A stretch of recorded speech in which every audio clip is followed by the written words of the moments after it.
What's up everyone, I'm Callum on Toast, and in today's video I'm actually going to be showcasing two submissions from AK Chili Willy and Lazy Zombie, who both have very unique 100% IV level 50 Pokemon built for the Ultra League, which include a Shundo Dragonair and a Hundo Fashion Sneasel.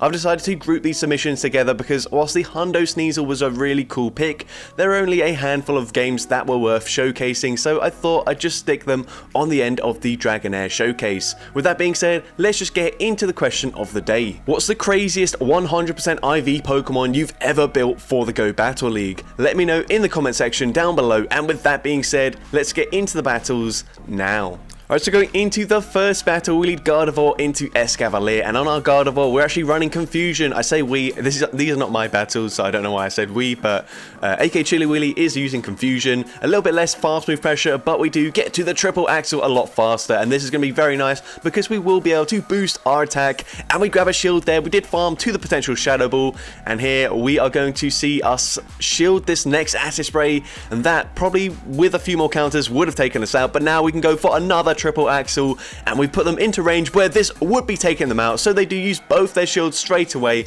Absolutely fine with us. We can let Gardevoir go down and come in with either Pokemon really. We come in with the Arcanine, we are running Snarl, and we do get the farm down. We're also running Scorching Sands, which is a new move for this season here, as we go for the Scorching Sand into the Swampert, and that does about 50% of their health, just a little bit less. We then swap, we perfectly catch the charge move onto our 100% IV level 51 best buddy boosted Shundo Dragonair here, and now the opponent goes for a charge move up against the Dragonair. It's just a Frenzy Plant, we do live it. I'm not sure if we could have committed to the Dragon Pulse there, but instead we go for the Body Slam. That doesn't do an awful lot of damage, and yeah, I think we might have got there, but I don't know. We are going to come in with the Arcanine, shield up the Sludge Bomb here, and now we can overfarm significantly in this matchup. Go for the Scorching Sands. This will be enough damage to easily take out the Venusaur from this range, and can we outpace the Swampert to the charge move? Yes, we can, just barely. We make it to Scorching Sands number 2, taking out the Swampert, and we take that game. So going into the next battle, we see Gardevoir into Greninja. This is not ideal for us since we are not running Charm, and actually they do resist everything. We swap into Dragonair, they bank a Hydro Cannon, and then swap into an Excadrill. This is not great. We're not running the Aqua Tail here, but the opponent doesn't know that, and they end up using a shield. We're now not going to throw the next charge move straight away. We should be able to live this move. They go for a Rock Slide. You definitely want to go for Drill Run if you are running Drill Run here. But the opponent goes for another charge move. It's just another Rock Slide, which we do barely live. And we farm to the back-to-back Body Slams here. We might be grabbing another shield from the opponent, which we do. And now we can go for the Body Slam. Now this isn't going to do an awful lot of damage whatsoever, but it is some nice chip damage. We then swap back into Gardevoir. I think at this point we just fully sacrifice the Gardevoir. It can do literally nothing up against that Greninja. And so here we are going to see the opponent gets to another charge move, and we are going to no shield it. So yes, just fully sacrificing the Gardevoir. Hopefully they're now into range where we can Snarl, farm them down before they make it to another charge move here.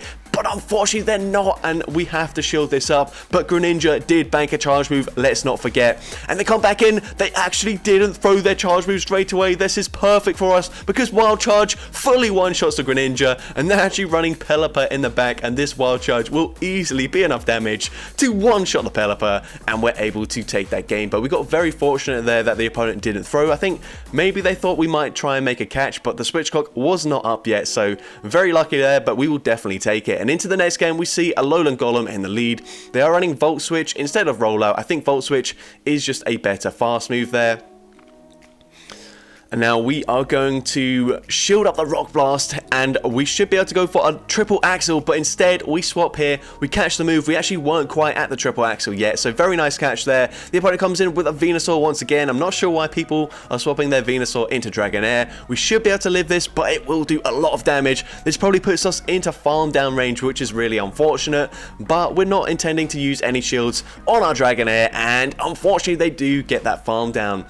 I think we're now going to come in with the Arcanine and hope they throw pretty much straight away, and they do. I don't think this is enough for a Sludge Bomb, so we let it go through. It is just a Frenzy Plant. And now can we get the Snarl farm down? Once again, we're barely not able to do so. We have to use the shield here. Personally, I would have liked to see a catch into Gardevoir, but no, it's actually great that we did maintain the health on the Gardevoir because they've got a Heracross in the back. We boost our attack with Triple Axle, and we now put them into range where a Wild Charge should be enough damage to take them out. out here. So we're going to go for a couple of extra snarls, over farming as much as possible. Wild Charge from this range does take out the Heracross, and we have a Scorching Sands loaded to throw straight away into the Golem, coming back in and taking out the Golem, and we take that game.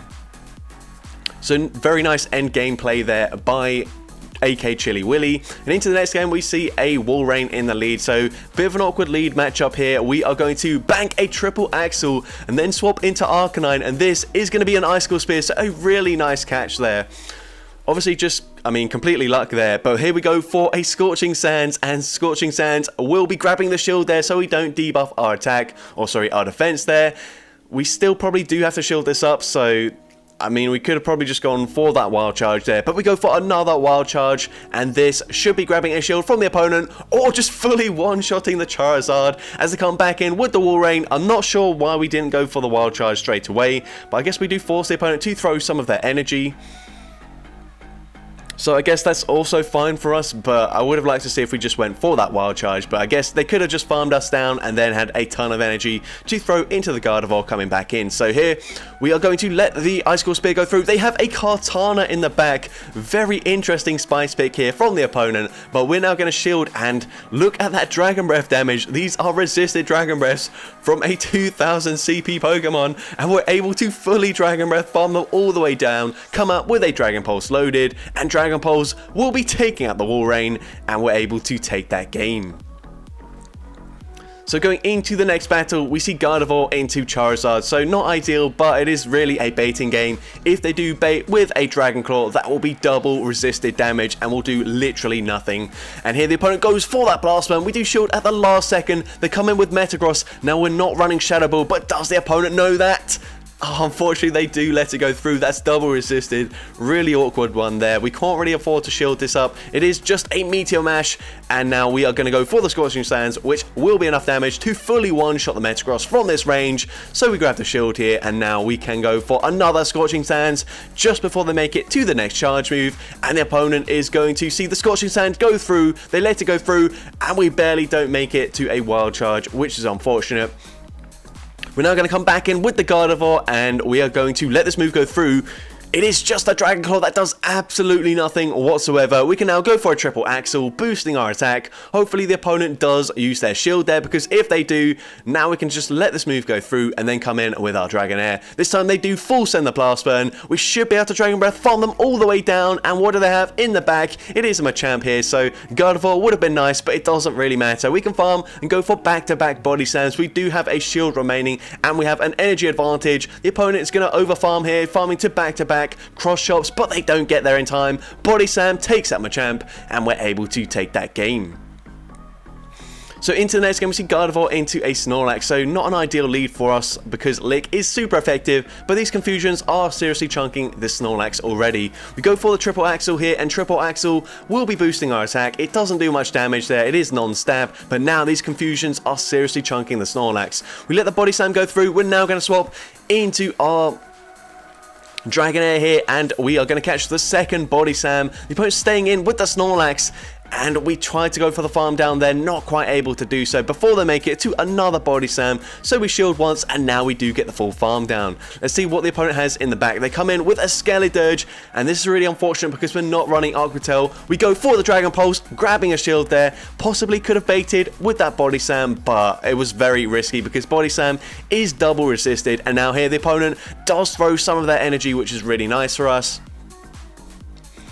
We're going to come in with the Arcanine here, and we are going to try and swap and catch the charge move onto Gardevoir. The opponent thought we were getting to a charge move, so they do throw their energy, which is really nice for us. We come back in with the Arcanine. They throw straight away. We're going to use a shield here, and the opponent goes for Disarming Voice, and we're going to overfarm in this matchup. They make it to yet another charge move, but this should be just another Disarming Voice, which is perfect because now we can fully snarl, farm them all the way down. And what do they have in the back? Oh, it's a Trevenant. Oh, unfortunately, we are not running Crunch, we're not running Flamethrower. We do have nothing to throw up against this Trevenant here. We also throw at awkward timing here. We go for the Scorching Sands, it just does not do much damage, and they get the full Shadow Claw farm down, and we do unfortunately lose that game. But into the next game, we see a Sirfetch'd in the lead, so very good lead for the Gardevoir.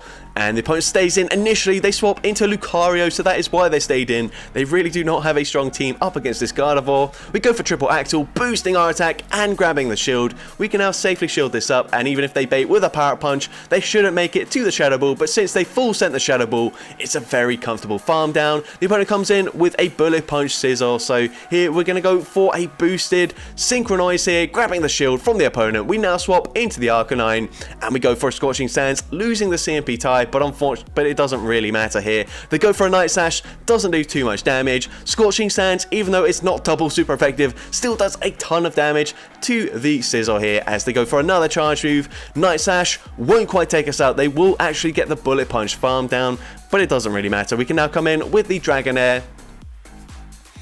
They are going to barely make it to one more charge move, but we can safely let this move go through. Night Slash doesn't do an awful lot of damage. They come back in with the Surf Edge. They make it to a charge move. I think the safe play is just to shield this up anyways. They go for the Leaf Blade. We make it to a Body Slam, and now we should be able to let the Dragonair go down and then come in with the Gardevoir and fully Confusion farm them down. But no, instead, we're going to make a catch just because we can, and this Leaf Blade will be taking out the Gardevoir. We come back in with the Dragonair, get the Dragon Breath farm down, and we take that game. Into the next game, we see a Swampert in the lead, so this would be quite good if we were running Magical Leaf, which I do believe Gardevoir also gained access to this season, but the opponent safe swaps into a Charm Grand Ball. Unfortunately, we have resisted fast move damage here, so even though we're a fire type, if they want to, they can probably just Charm farm us all the way down in the 2-shield scenario. So we go for a shield there, they go for a close combat. This helps us out a little bit, but unfortunately, we're still not going to be able to make it to 2 charge moves here. So we go for the Scorching Sands, grabbing the final shield from the opponent. And this is a really awkward matchup for us because Confusion still doesn't quite take them out there before they make it to another charge move. They go for close combat once again there, so interesting play by the opponent, but then they come in with a Poliwrath.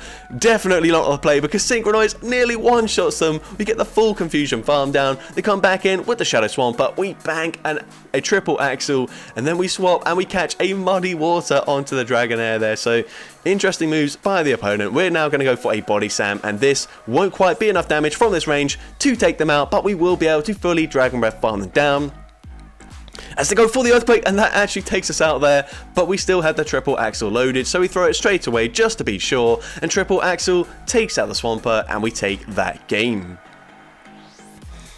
So into the next game, we see a Gardevoir into Decidueye. So this is a pretty awkward matchup. They are running Razor Leaf. Honestly, we probably should swap out just because we got 2 Pokemon in the back that do resist Razor Leaf, but we can hit for super effective damage with the triple axle, although unfortunately we would not make it to 2 moves. And here we come in with the Dragonair, but I think we probably could have come in with the Arcanine as they go for an Icy Wind. Both Icy Wind or Mystical Fire, whatever one they're running, would be resisted damage by the Arcanine, so I would have preferred that, but we go for the Dragon Pulse here, and we should probably live an Icy Wind from this range. They do have enough for the Shadow Ball, but it is just the Icy Wind there, and we also let them get off an extra Hex through just to make sure we are low enough where just one Razor Leaf takes us out here.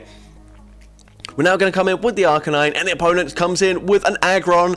Do they know about the Scorching Sands here? We're going to full send it, and Scorching Sands one-shots the Aggron for full health. That was amazing to see, and the opponent just concedes the match there. So into the next battle, we see Gardevoir into Dragonite, so a very good lead for us here. Even though we're only running Confusion here, as we can go for the triple axle, this will be double super effective. This will definitely grab a shield from the opponent there, and they do shield up. They then swap into an Aurorus here, and we don't have the best response. We try to catch a Weather Ball, but the opponent does hold onto their energy, which is a really good play by the opponent, and then they bait us with the Weather Ball as well. This is not looking too good for us here, as we go for the Scorching Sands, grabbing the final shield from the opponent, and they make it to another charge move. We're going to shield this up once again. The opponent actually goes for a Blizzard there. What the heck? You definitely do not want to run Blizzard. You want to run the Weather Ball and what was the Meteor Beam, that's the other one, yeah. But then the opponent goes and makes a really good catch onto their Dragonite. So just great catches all around as we're able to catch the Dragon Claw back onto the Gardevoir. This game is seriously hectic here. They make it to another charge move. Even if it's a superpower, it's also double resisted. So we're able to tank that very comfortably. They come back in with the Aurorus. We go for a Synchronize, taking out the Aurorus, and they've got Lucario in the back. And we're just going to force them to throw their energy, and this is absolutely fine with us. Power Up Punch takes us out, but we still have a Scorching Sands loaded on our Shadow Arcanine, so we can go for it straight away, and this will easily be enough to one-shot Lucario, and we're able to take that game. So going into the next set here with Lazy Zombie, using Sneasel in the lead, and unfortunately this team isn't really best suited for a counter lead, or just any sort of counter user in general, because Machamp could probably just fully run through this team here, but we do bait out a Alola Muck, which is quite an interesting choice to respond to our Swampert. And you can see we are running Sludge Wave, so unfortunately the opponent did call the Hydro Cannon bait the first time around, but we do have 2 Hydro Cannons loaded to throw straight away back into the Machamp coming in, and that does a lot of damage. I'm not sure why they wouldn't shield that up, but now we come in with the Ampharos here. They must have something fairly strong to Sneasel in the back if they're just going to come in and no shield that move there from the Swampert, but now we are going to shield the Ampharos here as they go for another cross chop. And what do they have in the back? They've got a Charizard, so it's not looking too good for the Sneasel here. It's going to be basically up to Ampharos to take this game. We're going to go for another Thunder Punch. This should be grabbing the final shield from the opponent, and can we outpace them to yet another Thunder Punch? We're actually going to swap and make the catch onto the Sneasel. This should just be a Dragon Claw because there's no point in full sending a Blast Burn there. And now honestly I'd like to see us shield the Sneasel because I want to see it in action, and that's exactly what we're going to do. They go for the Blast Burn, and that will allow us to make it to a Triple Axle, and Triple Axle from this range will be enough damage to take out the Charizard, and we're able to take that game.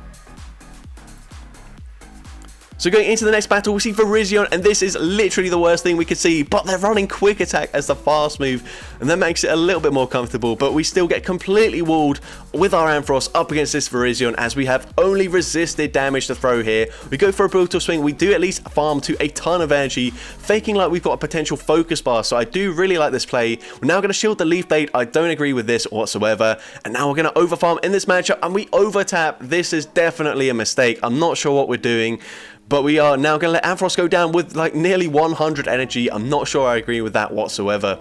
We're now going to come in with the Sneasel and call that it's just a Leaf Blade and not a Sacred Sword, which is quite fortunate for us because Sacred Sword would definitely one-shot us as it is double super effective damage. But now we're able to get off a Triple Axle, boost our attack here. They go for Leaf Blade, and we should now be able to fully fast move, farm them all the way down, and we do exactly that. They now come in with a Roserade. We can go for another Triple Axle, boost our attack once again, fully one-shot them, and they've got Confusion Cresselia in the back. Now this looks like an odd play considering we were boosted there, but I don't think a foul play would take them out anyways, and if they're running Grass Knot, that would definitely take out the Swampert with an extra Confusion or two. So we go for the Hydro Cannons here. We actually CMP tie them, and this is perfect. They're going to go for a Future Sight. That doesn't quite take us out, so clearly not running the Grass Knot, but we didn't know that. We played it safe, and now we can come in with the Sneasel, make it to yet another Triple Axle. Could of course go for the foul play, but Triple Axle is the featured move here, and we're able to take that game. Into the next game, we see Sneasel into Primarina. Not a great lead. We're just not catching any good leads with the Sneasel so far. Honestly, Sneasel isn't a great Pokemon, so it's understandable. And we bait out a Grass type here. We're going to full send the Sludge Wave, but the opponent does actually use the shield there. That's really unfortunate. Now we're only going to make it to a Hydro Cannon. The opponent knows that, and they do let it go down. Oh, sorry, let it go through there and fully farm us down. We now come in with the Sneasel. They could be running Rock Slide or Ancient Power. Rock Slide does a ton of damage there. They make it to another charge move. We will shield this up, but we are incredibly low. It doesn't really matter because Primarina would easily take us out anyways. But now we can go for the Triple Axle, taking out the Tangrowth there. They come back in with the Primarina, and they've got a Berserker in the back. This is going to be a little bit tricky here. Unfortunately, not running Focus Blast, so we won't be able to one-shot them, but we do build up to the Focus Blast before throwing our energy. We throw here, we've got back-to-back moves, but it looks like so does the opponent, so that's really unfortunate. They go for the foul play, we lose the CMP tie, and now they will be able to get off another charge move here. This should be enough damage to unfortunately take us out. But no, they actually just go for another foul play. It barely doesn't take us out, but there's no point in throwing. We're going to lose this game anyways, and that is unfortunate, but GG's to the opponent there. And into the next game, we see Articuno in the lead, a purified, shiny Articuno, so that I mean, someone's probably going to slate them for that because a shiny Shadow Articuno is a very cool thing. But here, the opponent is going to go for an Ice Beam. I was not expecting that. I was expecting to see like a return or something. But now we're going to go for the Thunder Punch into Cobalion coming in. Doesn't do too much damage, but we do make it to a second Thunder Punch there. And once again, we did build to the potential Focus Blast there, which I do really like that play. We're now going to let Ampharos go down here as they go for a Sacred Sword. Going to come in with the Swampert, and we can potentially no-shield this, maybe shield the next one and fully farm them down. I'm not quite sure. Let's see what we want to do. We're actually just going to go for the Hydro Cannon straight away. This also makes a lot of sense, and Hydro Cannon will be grabbing a shield from the opponent. So here, I think we do shield once and then fully Mudshot farm them down, but no, we're actually going to use no shields here. We won't quite be able to get that Mudshot farm down, and we have to go for another Hydro Cannon to take out this Cobalion.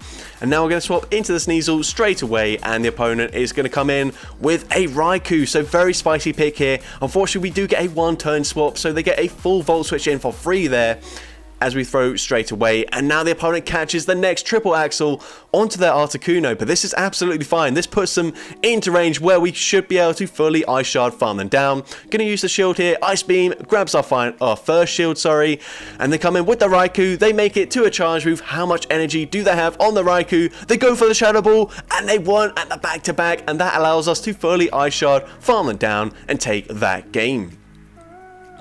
Into the next game, we see Giratina in the lead, so finally a good matchup for the Sneasel. They swap into Charizard, and we can respond with our Ampharos. Now here we go for the charge move here. The opponent throws on the CMP tie, so very good timing by the opponent and baiting us with a Dragon Claw, which is unfortunate. Now we're going to go for the Thunder Punch. We do fully charge it. It takes out the Charizard, but the opponent has grabbed a shield advantage. Now here we're not running the new Trailblaze, but we should be faking that like we've got it, like we did with the Focus Blast many times before. And here they're actually running Muddy Water, so yeah, very interesting moveset by the Swamperts that we've seen in this video so far. But we can go for a Brutal Swing, dealing some nice damage to the opponent. Muddy Water still won't quite be enough damage to take us out, but it should put us into farm down range. Nope, they're actually going to go for another Muddy Water to guarantee the KO. And now we can come in with our own Swampert, probably go for a full Mudshot farm down. We might have to tank 2 Muddy Waters, but it doesn't really matter. Muddy Water is just not going to do much damage whatsoever. And the opponent does make it to one final Muddy Water. Is this going to debuff our attack? No, it doesn't, and now we don't have Earthquake, but the opponent probably doesn't know that, so we can go for the Hydro Cannon, grabbing the first shield from the opponent. We do overfarm massively, going for another Hydro Cannon here, and Hydro Cannon will be grabbing the final shield from the opponent, and we basically just force the opponent to throw some of their energy. So Dragon Claw takes us out. We can now come in with the Sneasel. We do barely get our pace to the charge move here. We're going to shield it up. It is just a Dragon Claw. If they're running Ancient Power, then they probably would have thrown it, so now we should be in a very comfortable position. Triple Axle does big damage, it boosts our attack, and we will be able to fully farm them down. The opponent recognizing that, so it looks like they just gave up there, and Triple Axle takes out the Giratina, and we take that game.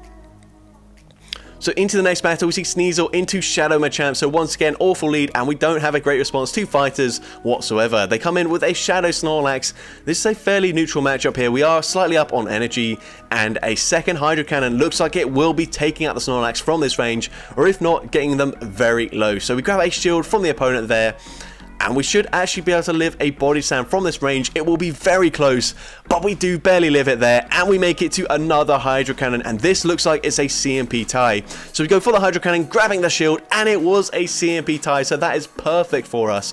Body Slam will be taking us out, but now we can get a massive farm down with the Sneasel. Probably going to have to shield here, as they could be running the Superpower. So we do use the shield. It is the Superpower. That would have taken us out, so now we do get the farm down, and we go for an extra Ice Shard. That's definitely a mistake. Those 2 counters get Sneasel incredibly low before we swap out there. We come in with the Ampharos, go for the Thunder Punch, and we should be able to shield this up. The opponent is going to go for a Cross Chop, and they do have quite a lot of energy, so they go for a second Cross Chop straight away. This will get Ampharos incredibly low, but we do get the farm down, and they've got a Shadow Gramble in the back. Now, if we did preserve some of the health on our Sneasel there without taking those 2 counters, I think we just guarantee the win here, but unfortunately we're so low. We go for the Triple Axle. Triple Axle doesn't quite take them out there, and we do simultaneously KO there to tie that game. So that's going to be it for today's video. If you did enjoy it, make sure you leave a like, leave a comment letting me know, and as well, don't forget to respond to the question of the day if you haven't done so already. And if you want to see more content like this in the future, make sure you hit that subscribe button and turn on post notifications. That way you'll be notified whenever I upload a new video. But with that being said, thank you all so much for watching today's video, and I hope you have a great rest of your day.